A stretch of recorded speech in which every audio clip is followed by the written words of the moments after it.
The thing about sun lamps is you got to turn them on. True. Tangerine. Tangerine. That's I do what like his the name- little characters these guys have though. I love the menus in this game as well. Yeah, The way you that's just so cool. stand Oh, on look at them. that. That's beautiful. So what is this game? This is Unrailed. Okay, this is unreal.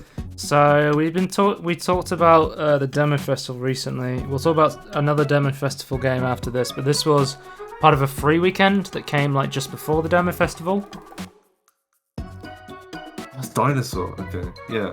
I am the penguin at the moment. So it's kind of like there's a tutorial. Basically, you pick up I'm using the pickaxe here.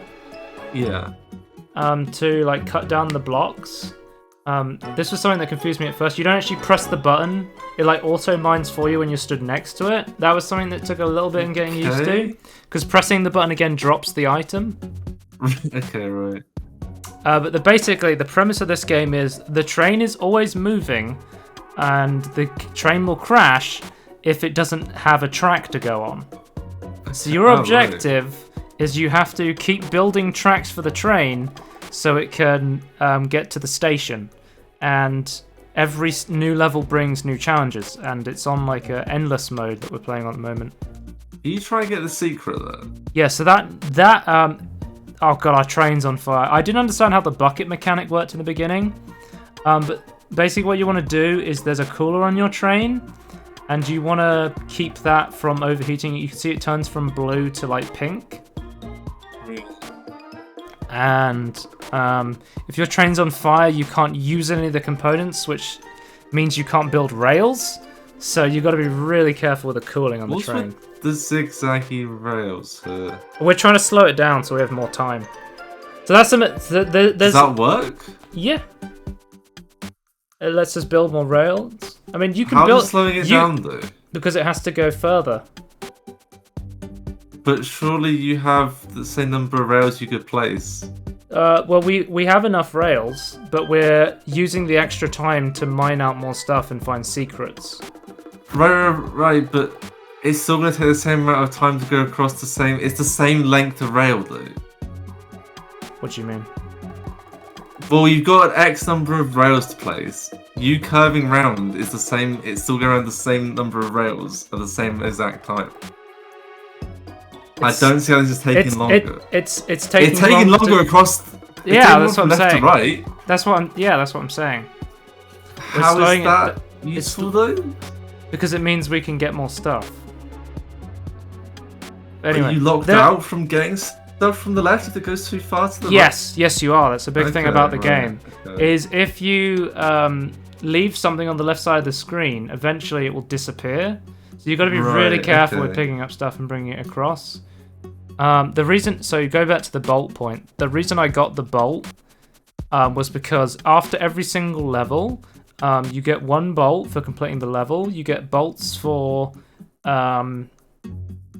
finding secret ones, and then you get another bolt if you complete the bonus objective. If you see at the top left corner of the screen, the bonus objective is to dash. We should have been dashing like madmen this whole time. Let's get the bonus objective. But yeah, bolts equal extra train components and train components upgrades. So after every single level, you upgrade your train. And so some of the big upgrades are you can build rails faster, you can store more raw materials, and then there's additional things you can put on your train. And there's lots of different things that account to different strategies. Me and Andy realized that dynamite's kind of the best strat in the game. To just spam build dynamite and upgrade dynamite because it clears so much stuff for you. Like as you get deeper into the levels. So the way the game works on like a world sort of level, where the levels are randomly generated, but you can upgrade your engine, and when you upgrade your engine, it takes you to a new world. So we're on the grass level right now. Yeah. And eventually,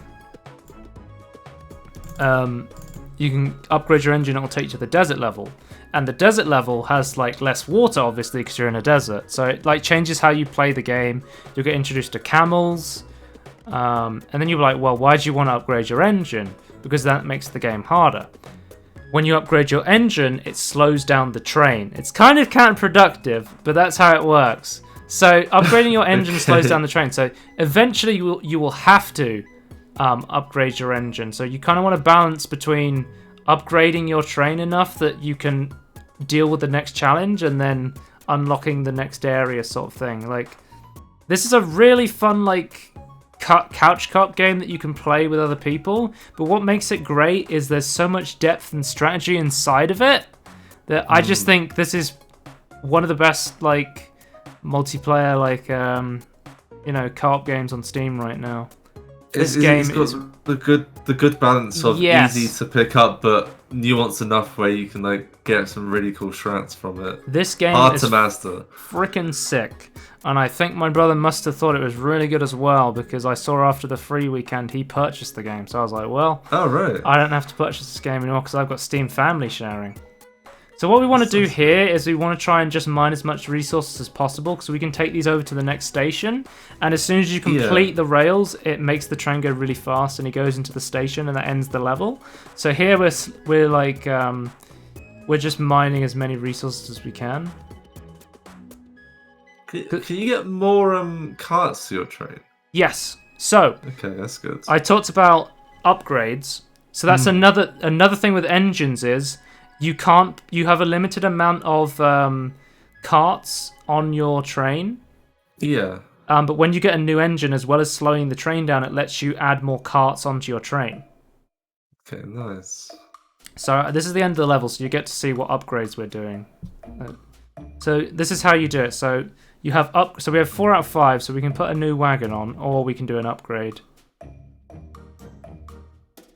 There's efficiency wagons, and these literally just make wagons next to it more efficient. Right. So there's like strategies where you can build like, it's kind of like a tower defense game on rails, and you know how like in like balloons you build like efficiency towers next to really powerful towers, or you'll build like slow towers next to other towers and stuff like that. It has that sort of strategy mechanic where placement is almost as important as what you get in some cases, because you also need to keep in account that space is one of the most valuable commodities, especially in the later levels. Where you need to be like, well, I need this piece here so I can grab it if I get stuck. Because you start getting to points where you get very limited space. See if I have some later footage. So here's like the desert level. Oh, this is like, okay, it's like one water pool. Right. Yeah, like an oasis sort of thing. And then animals, they'll just get in the way of your rails. I don't know if you can murder them, but it takes time to murder them. Is it good? Wait, so what's the downside from being in the way? They block you. Oh, okay.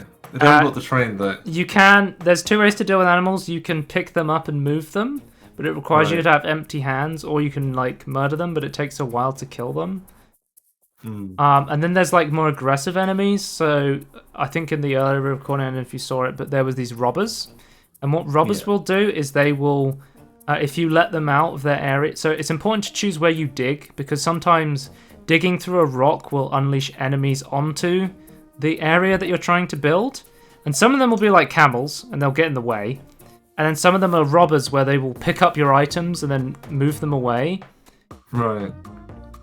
I think in the devil level, the desert level, there's even like outlaws where they will literally pick up your rails and throw them off the map, like deleting them.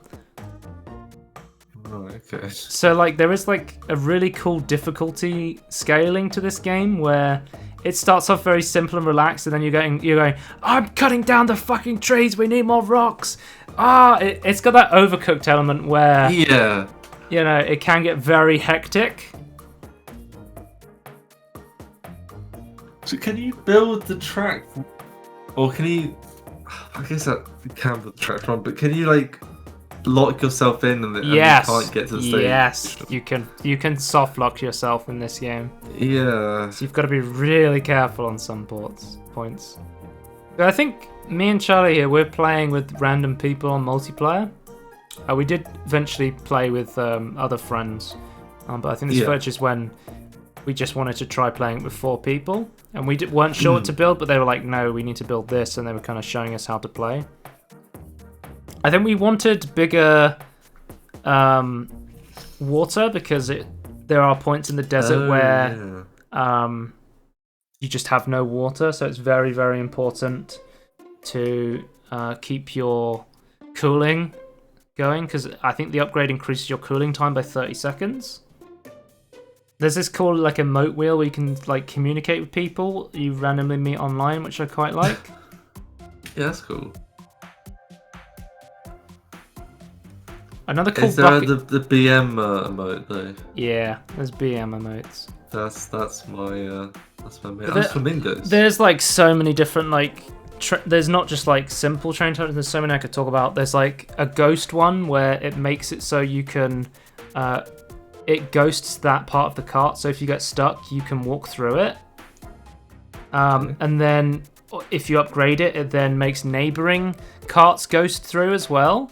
So it's very useful to have when you're in tight spaces to have the ghost cart, because it then means if you have bad space management, you can if like in this example, I think the dinosaur's stuck here. Like see the penguin, I'm stuck here.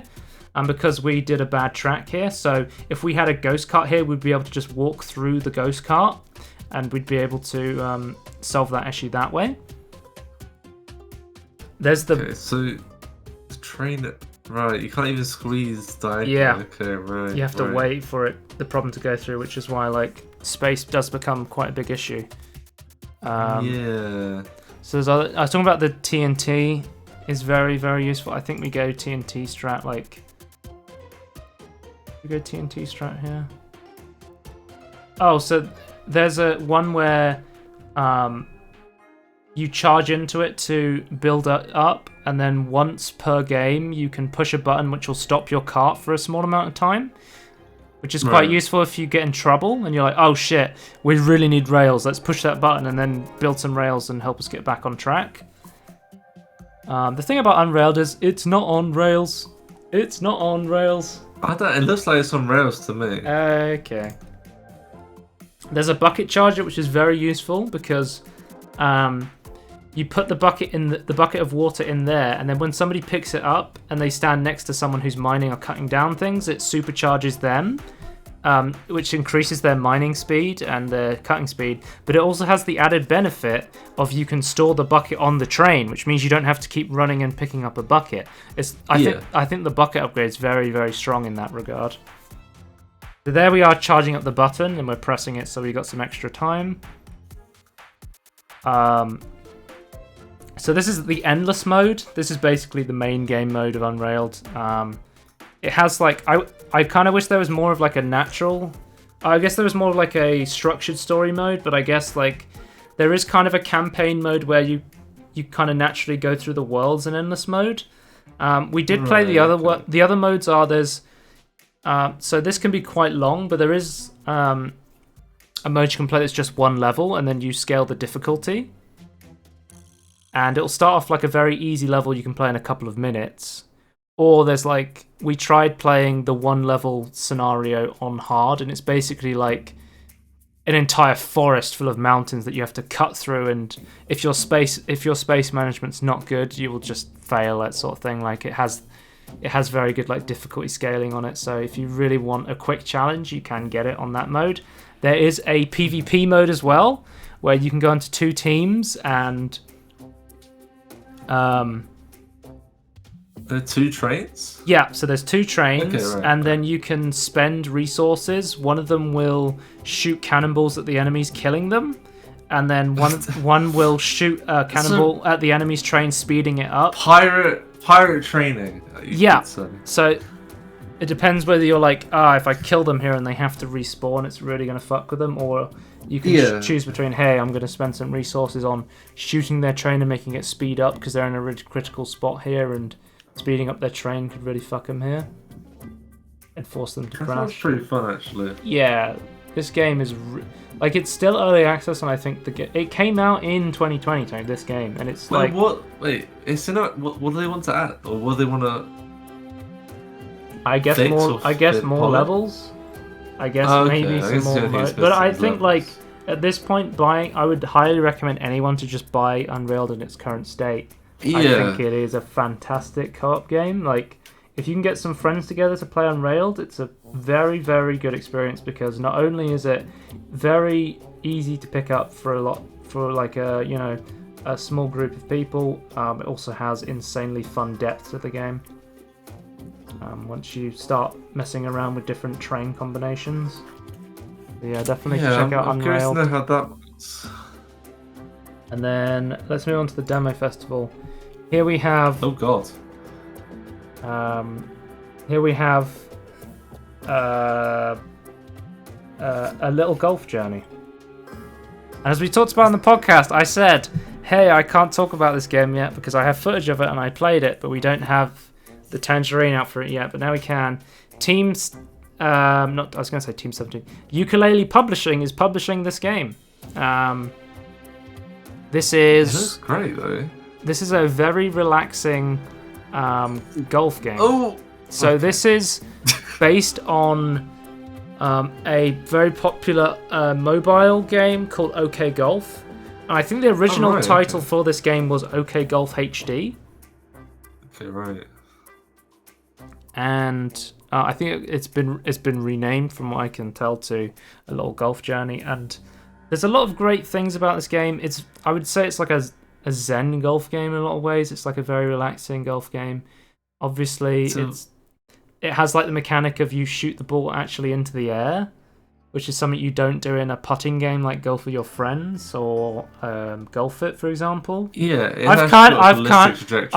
I never would have said I like golf games, but I kind of found that I like quite a lot of golf games because they're quite relaxing. It's a genre I've discovered recently in the past like year or so that I very much enjoy.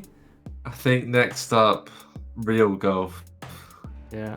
Oh, there's like a golf park simulator game you can play that came out recently. Yeah. Like how it has like the levels and the contours and stuff as well. Yeah, this is really weird perspective. Like everything's like a not quite the right scale, but yeah, it's like a cool isometric really well. golf game. This is one of my favorite games I played on the Steam Demo Festival. Yeah. It has this nice depth of field effect to it. Yeah. And you'll either love it or hate it, I think. Really? Who's gonna hate it? I think like for here, you're like trying to look at the hole and it's like, it's kind of blurry. Because I did. Oh, I see. Yeah, but it makes it look so much smaller though. Yeah, I initially I turned it. I started playing with it on. And I was like, oh, everything's really blurry. I turned it off, and then I kind of turned it back on after a while because I was like, you know what? The game looks so much better with it turned on. Does it have a slide, or is it just on or off? I think it's just on or off. Right, because there's technically you go from like 0. It's not that's not the right numbers, but you go from like 0 to 1, like on like a slider normally. But I thought I'd mention that you may not like the depth of field effect that you see in like the Zelda remake, A Link to the Past. I think is it called? I don't know, I've never played a Zelda game, but there was the new one on the Switch, which was the remaster that used the very heavy depth of field effect, where a lot of games, Superland does this as well, where they use the depth of field effect in order to create a sense of small scale. Also, this is one of the best parts of the game is it's like an old school overworld system with levels, and the overworld changes. So like I completed a level here, and this created like anomalies I could collect.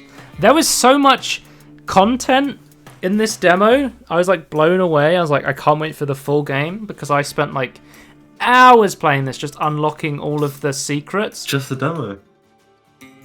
Most levels, a lot of levels have secret holes. Like you see there's a secret hole over there. Yeah. So like playing levels again has there's a lot of replayability to this game, because there's so much like secrets to unlock on this game. That's really fun.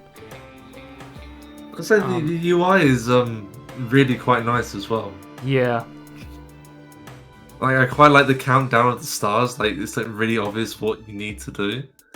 Yeah, because you can just go through and play all the levels, but what I found I did was I 100%ed the demo. I went back and I I got all the stars. I unlocked all the Oh, really? secrets. I think I may be the only person in the world who 100%ed the A Little Golf Journey demo. I feel like I might be. Let's have a look. World first. World first, guys. Because I was playing at the same time as another friend, and basically we looked at this golf game because we play golf with your friends together, and we were looking at golf games, and we just started in between like taking shots on golf with your friends. We just started playing this, and the whole time we were just like, I've got to take my turn on golf with your friends so I can get back to playing golf on A Little Golf Journey. The better golf game, you could say.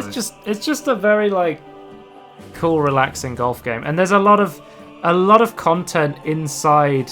You know, a very simplistic game, I would say, because of how much work they've put into the secrets, the alien levels, and doesn't just stop here. I don't know if I have footage of it, but like there's like green levels, but then there's a part where you go into like a retro like neon sort of level. That's insane.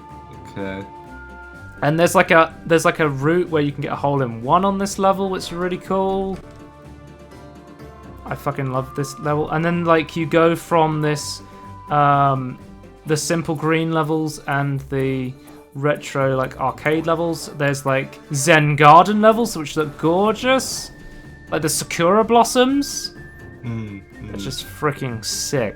I cannot recommend. What's in the water though? What's in the water? Grapefruit juice. Grapefruit juice. It's Kool-Aid. Okay, right. I cannot recommend A Little Golf Journey enough. The shrine's in October. Yeah, hooligans. No. Too much golf.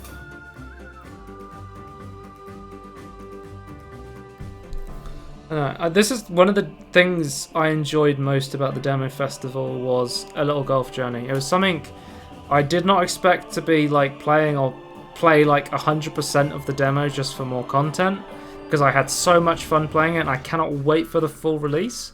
Yes, it's really cool. If you're a fan of golf games, if you're a fan of relaxing games, and if you're a fan of multiplayer games, this was single player, but I read on a blog on their development that they are developing multiplayer for this game. So I cannot wait to play this game multiplayer with my friends. That is going to be really cool. They have added split screen already to the game, I think. But they did say that they wanted to get the online multiplayer working too. They said, "We have online multiplayer too for those who are locked down and cannot visit their friends, but I hope this will make it easier for families to play together." So, yeah. This is a great example of how you advertise your game. You release a really solid demo and you say, "Hey, this game is gonna come out soon, so put this on your wish list." It's nice to see. I cannot recommend A Little Golf Journey enough. It was one of my favorite demos. So yeah, definitely check out Unrailed. And this whole time you've been listening to the Unrailed soundtrack. It's a fucking banger. I love the Unrailed soundtrack. I listen to it like unironically like a couple of times a day usually, just because I love the music so much. So yeah, check that out. And that's Tangerine. Goodbye. Tangerine!